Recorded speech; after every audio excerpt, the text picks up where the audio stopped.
जय हिंद दोस्तों। मैं कर्मभूमि कोचिंग संचालक रवि सर। मैं आज एक ऐसे प्रश्न पर चर्चा करने जा रहा हूं जो खास करके जो अभी नवयुवक है जो इंटर बीए में पढ़ते हैं उसके मन में आखिर यह प्रश्न जगता है कि आखिर गांधी जी की हत्या क्यों की गई। वो महात्मा गांधी जो स्वतंत्रता सेनानी, देशभक्त और आजादी की धुरी रहा, जिस पर कि भारत की आजादी का नींव रखा गया, वह महात्मा गांधी, वे महापुरुष, उनकी हत्या आखिर क्यों की गई। स्वतंत्रता आंदोलन के सूत्रधार महात्मा गांधी की हत्या क्यों की गई, इसमें जब हत्या करने वाले नाथूराम गोडसे पर जो है कई बार चर्चा हुआ कि इन्होंने शायद गलत ही किया।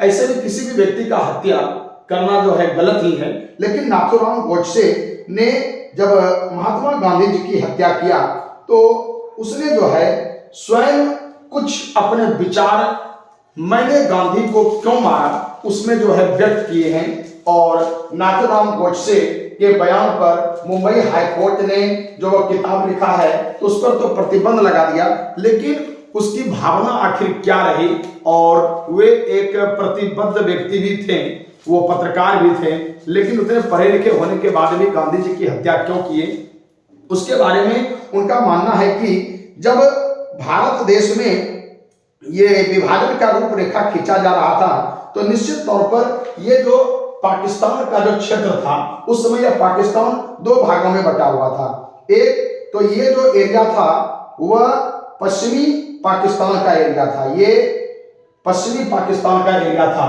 और दूसरी तरफ एक और पाकिस्तान जो है विभाजित होकर के सामने आया और वह था यहाँ पर पूर्वी पाकिस्तान।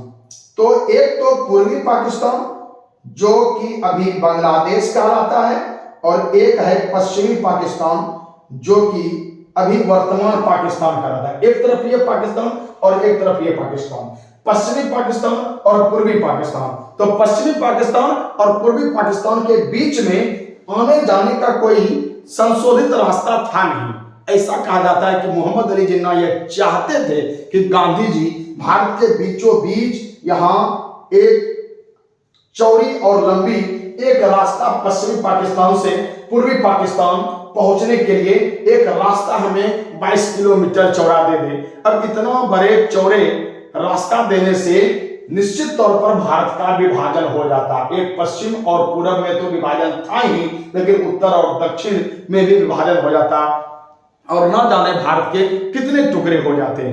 और कहा जाता है कि गांधी जी इसके लिए तैयार भी हो गए और वह पहुंचने वाले थे इसी एग्रीमेंट को साइन करने के लिए।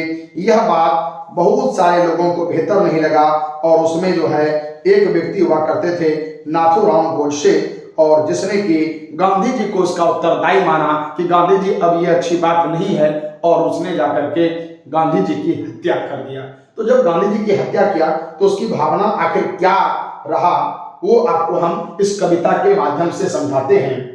इनका कहना है कि तुम चाहते तो लाल किला पर भगवा फहरा सकते थे, तुम चाहते तो पिंडी पर भी झंडा लहरा सकते थे, तुम चाहते तो जिन्ना को चरणों में झुकवा सकते थे, और तुम चाहते तो भगत सिंह की फांसी भी रुकवा सकते थे। मतलब कुछ ऐसे काम जो महात्मा गांधी सूत्रधार थे वह कर ही सकते थे, लेकिन वह शायद नहीं किए। इस बात का दुख नाथूराम गोडसे को रहा। आगे क्या कहते हैं कि तुम चाहते तो दो धर्मों में इतने टुकड़े ना होते, तुम चाहते तो भारत मां के टुकड़े टुकड़े ना होते, लेकिन हज में हमलों से अनजान बन बैठे तुम, जाने क्यों खुद में भगवान बन बैठे तुम। आप इतने बड़े भगवान हो गए कि अपने देश के बारे में और भी कुछ जो विचार करना था वह नहीं कर पाए, और भगत सिंह जैसे व्यक्तित्व को भी फांसी के फंदे पर लटकना पड़ा। इसका जिम्मेवार नाथूराम गोडसे ठहराते हैं महापुरुष महात्मा गांधी जी को। इसलिए लास्ट लाइन को समझिएगा कि उनका कहना क्या है, समझिएगा कि 47 में शेर हमारे सिंहासन को मिल जाता, 47 में शेर हमारे सिंहासन को मिल जाता, और कमल भारत की पूरी कयामत में खिल जाता, मुझको मेरी रगों में बहते लहू ने ललकारा था, मुझको मेरी रगों में बहते लहू ने ललकारा था, इसलिए मैंने गांधी को दिल्ली में जाकर मारा था। यह कहना है नाथूराम गोडसे का, जिसके कारण कि उन्होंने इनका वध किया। तो दोस्तों, अब आप पुनर्विचार कीजिए कि गांधी जी की हत्या क्यों की गई, क्या यह आवश्यक था या अनावश्यक। ये सत्य अहिंसा के पुजारी जो जीवन भर अहिंसा के पुजारी रहे, वे आखिर हिंसा के शिकार क्यों हो गए। जय हिंद, जय भारत।